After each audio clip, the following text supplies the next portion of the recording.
बाबा जी जिंदाबाद, ये नारा बेंगलुरु में लग रहा है। ये बाबा जी कौन है? ये बाबा जी ने क्या ऐसा किया जिस वजह से इनकी हर तरफ वाहवाही हो रही है? जी हाँ, आज के ज़माने में महंगाई की अगर हम बात करें तो सबसे ज़्यादा ख़र्चा होता है शादियों पर।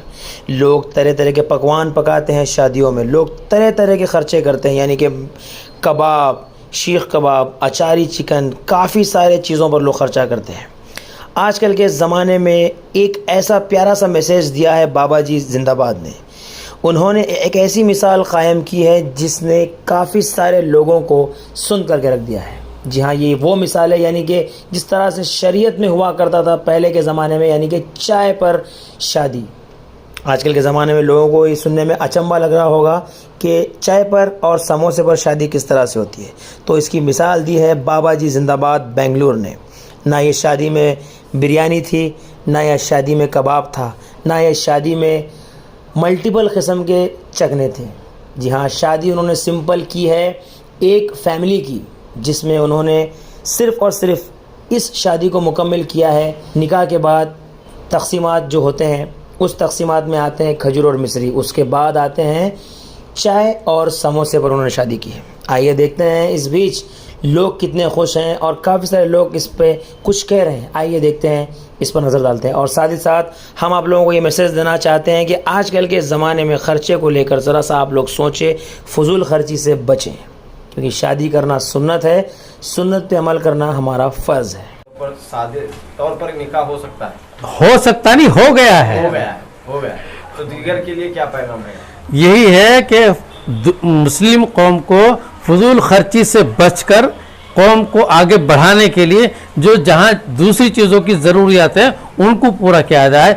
बच्चों को तालीम दी जाए, बच्चियों को रिश्ते के बाद जो है उनका जो हिस्सा होता है प्रॉपर्टी में वो दिया जाए, उसके ऊपर तवज्जो दी जाए। ना कि दिखावे के लिए आप जो हैं शादी बड़े बड़े शादी महलों में जो लाखों खर्चा करो और उसके बाद जो फिर वो बोलेंगे कि बिरयानी में गोश्त कम था और चाकना कम पड़ गया। उन सब चीज़ों से बचना है तो सीधे साधे तरीके से मस्जिद में अंदर निकाह पढ़ाएं और अल्लाह के रसूल की सुन्नत को ज़िंदा करें। ये मेरी बेटी का निकाह था। उमूमन आप देखते हैं और लोगों की भी, हमारी जो दोस्त अहबाब हैं वो भी यही देखते हैं कि भाई बाबा जी बड़े बड़े मुशायरे करते हैं, बड़ी बड़ी जगह प्रोग्राम होते हैं, तो शादी कैसे करेंगे? चूँकि लोग हमको देखते हैं, हमको पढ़ते हैं, हमको समझते हैं, तो हमें उनको तकलीद बनना है। हम क्या काम करते हैं वो देखकर हमसे लोग फ़ायदा उठाने की कोशिश करते हैं। तो हम ये चाहते हैं कि हमारी तरफ से कोई ऐसा पैगाम जाए जो लोगों के अंदर एक मुस्बित अंदाज में पेश किया जा सके। तो शादी को सीधे साधे सिंपल मस्जिद में निकाह करना और उसको उस सुन्नत को आगे बढ़ाने के लिए मैं सीधे साधे तरीके से मस्जिद में निकाह किया। क्या तरतीब क्या रही आज? आज की तरतीब सिर्फ ये थी कि दुल्हा वाले घर से आए, हमारे घर आए, मस्जिद में गए, निकाह पढ़ाया। आप सब लोगों ने देखा, निकाह पढ़ाने के बाद मस्जिद ही के अंदर चाय पानी जो भी कुछ था, बिस्किट वगैरह का इंतज़ाम, चाय नाश्ता किया और अब घर पर आए हैं, अब लड़की को लेकर वापस जा रहे हैं। बस यही इतनी तकरीब है। और उस तकरीब में जो निकाह था, निकाह क़िरात कलाम पाक से शुरू हुआ, नात हुई, उसके बाद खुतबा और उसके बाद इजाबा कबूल। निकाह खाने में दावत का इंतज़ाम नहीं था? दावत ताम का इसलिए इंतज़ाम नहीं किया कि हमारे उलमा भी इस बात पर जोर देते हैं कि लड़की वाले के यहाँ खाना नहीं खाना चाहिए, और बहुत से उलमा आते भी नहीं हैं। और तम जो लड़के वाले थे उन्होंने साफ मना कर दिया कि हम 4-5 आदमी आएंगे, हमें निकाह की दावत नहीं चाहिए। तो जब उनकी तरफ से भी आ रहा है और मुझे भी वही चीज़ पसंद थी और लोगों को भी उसका एक पैगाम पहुंचाना था हमारे को, तो उस पैगाम को आम करने के लिए हमने सोचा इससे बेहतर और कोई तरीका हो ही नहीं सकता, इसी को आगे बढ़ाया जाए। तो इसमें पूरे प्रोग्राम में वलीमे की दावत रहेगी? जी इंशाल्लाह, जी लड़के वालों की जानिब से वो दावत वलीमा रहेगी। हाँ। है इंशाल्लाह, वो ज़रूर है। जी, तो क्या हालात को आप कैसे देखते हैं, मौजूदा हालात को? मौजूदा हालात जो हैं, इंसान अगर कंट्रोल करना चाहे तो सब कुछ हो सकता है।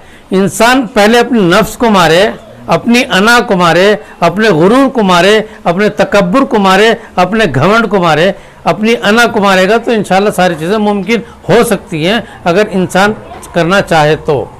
लेकिन बाबा जी आप जो है इस माशरे में रहते हैं, समाज में रहते हैं, हर दिन जो है शादियाँ आप अटेंड करते हैं, बड़ी बड़ी शादियों में जाते हैं, शिरकत करते हैं। जाहिर सी बात है कि आपने इस महदूद तरीके से शादी कर ली, अपने बेटी की शादी अंजाम दी, तो लोग ताने कसेंगे, फिक्रे कसेंगे। मुझे ताने और फिक्रे कसने शुरू हो चुके हैं, 8 दिन से मैं झेल रहा हूँ। और जिसको भी दावत दे रहा हूँ वो यही बोल रहा है कि निकाह के बाद खाना कहाँ। मैं बोला खाना बिल्कुल नहीं, चाय पानी पे आपको आना है तो आप आए, वरना आप जहाँ हैं वहीं रह जाएं। क्योंकि मुझे जो काम करना है, जो पैगाम पहुँचाना है, उनके सुनने सुनाने से मुझे नहीं फ़र्क पड़ेगा। मुझे अल्लाह को राज़ी करना है और जो मेरे साथ मेरे दोस्त अहबाब हैं, मेरे जो अब रिश्तेदार बने हैं, उन लोगों की मोहब्बत को देखकर मुझे आगे बढ़ना था। इसलिए मैं उन सब चीज़ों को नज़रअंदाज करते हुए मैंने उसी चीज़ को अंजाम दिया। बाबा जी निकाह में और वलीमे में जो है गाना बजाना रखते हैं, ऐसे लोगों को क्या कहना चाहेंगे? भाई देखो, मैं तो गाने बजाने की बात इसलिए नहीं करता, मैं तो मुशायरे करा सकता हूँ। अभी देखिए आपने प्रोग्राम में देखा है कि क़िरात का और उसके बाद नात का प्रोग्राम और उसके बाद कलाम इजाब कबूल हुआ है। मुझे उन सब चीज़ों से कोई लेना देना नहीं, जो चाहे जैसा कर सकता है, लेकिन इन चीज़ों से गुरेज करना चाहिए, बेहद ज़रूरी है। तो वाहियात चीज़ों से बचें। तो इस पूरे मामले में जो है वालिद यानी कि दूल्हे के वालिद जो है वो काबिल मुबारकबाद। बिल्कुल, सबसे पहले मुबारकबाद के मुस्तहिक हुए, उनके वालिद से ज़्यादा दूल्हे के वालिद मुस्तहिक हैं। जी जी। बाबा जी जो है मेरे 10 साल से दोस्त हैं। उसके बाद में हम लोग ने रिश्ता तय हो गया है। रिश्ते में जो निकाह की दावत थी, हम लोग ने बोले वो दावत करेंगे तो हम लोग नहीं आएंगे। तो बाबा जी और हम दोनों मिलके फैसला करें कि भाई निकाह की दावत नहीं होना चाहिए। आगे चलकर जो हमारे बाद भी शादियां जो होंगी उसमें इंशाल्लाह ये देखकर सब लोग ये फॉलो करें। तो यही आप चाह रहे हैं कि हमारी राय यही है। तो लोगों को आपने कैसे समझाया, आपके रिश्तेदारों को, आपके पड़ोसियों को कैसे आपने बताया कि भाई ने बता दिया ना कि वलीमे में आ जाओ। हाँ हाँ, वलीमे की दावत वलीमे में आ जाओ। हाँ हाँ। अच्छा, जब आपकी शादी हुई थी इसी तरह से हुई थी या नहीं? मेरी शादी जो हुई मुंबई में हुई, शरबत था, रूह अफ़ज़ा बनाते थे, ड्रम में बना के देते थे। दावत किसी को नहीं, जो भी आ रहा है पी के जाओ। दावत इतने आदमी की दावत नहीं होती थी। साथ में ठंडे के साथ में खाली शरबत, खाना भी नहीं, कुछ भी नहीं, सिर्फ शरबत। और मेहमानों को करके नहीं, जो जा रहे रोड पे उनको भी मुहर्रम के शरबत के जैसा। तो आपको मुबारकबाद। दुल्हे मियाँ साहब बताइए, आपका क्या नाम है, क्या काम करते हैं? जी, मेरा नाम तौसीफ़ ज़मा ख़ान है और मेरा इंटरनेट सर्विस है। एक नेटवर्क इंजीनियर हूँ मैं बेसिकली। और जो आज की जो तरतीब थी एकदम मतलब सिंपल, ज़्यादा कुछ दिखावे की जैसी नहीं थी, जैसा होना चाहिए था वैसी ही हुई है। जो तो आपकी ये ख्वाहिश थी कि निकाह जो है सादा हो, आसान हो और मस्जिद में हो। हाँ, जो सुन्नत तरीका है उसी पर अमल किया जब। तो सुन्नत के मुताबिक आप चाह रहे थे कि आपकी निकाह खानी हो। जी, मस्जिद में हुआ है। जी। कितनी खुशी हो रही है आपको? जी, बेहद। निकाह से ज़्यादा कि सुन्नत को फॉलो किया गया है निकाह में, उससे ज़्यादा वो बहुत खुशी की बात है। तो कैसे आप दोस्त वगैरह को आपने यहाँ पे इनवाइट किया है? हाँ, वलीमे को बुलाया है मैंने। और निकाह के लिए बस मोस्टली रिलेटिव्स जो थे उन्हीं को, जो रिश्तेदारों को बुलाया था। 1-2 दोस्त आए। तो दोस्तों ने शायद पूछा होगा कि निकाह खाने की दावत है नहीं है, तो क्या जवाब दिया आपने? हाँ, तो मैंने पूछा था तो मैंने बोला निकाह की तो दावत नहीं है, वलीमे की दावत होगी, जो उसके लिए तुम आ सकते। सबसे पहले तो निकाह एक, मैं आपको बताना चाहता हूँ कि निकाह एक ज़रूरत है। इसको अगर ज़रूरत के हिसाब से करेंगे तो दुनिया के अंदर समझो जितने इंसान हैं उसमें आधे लड़कियां हैं और आधे लड़के हैं।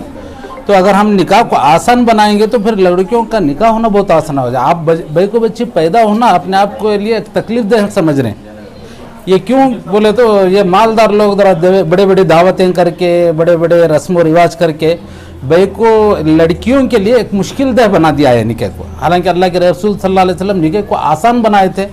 मैं सबसे ज़्यादा हमारे बाबा जी का इतने बड़ी बेंगलुरु की इतनी बड़ी शख्सियत होने के बावजूद जो है सादगी से करे।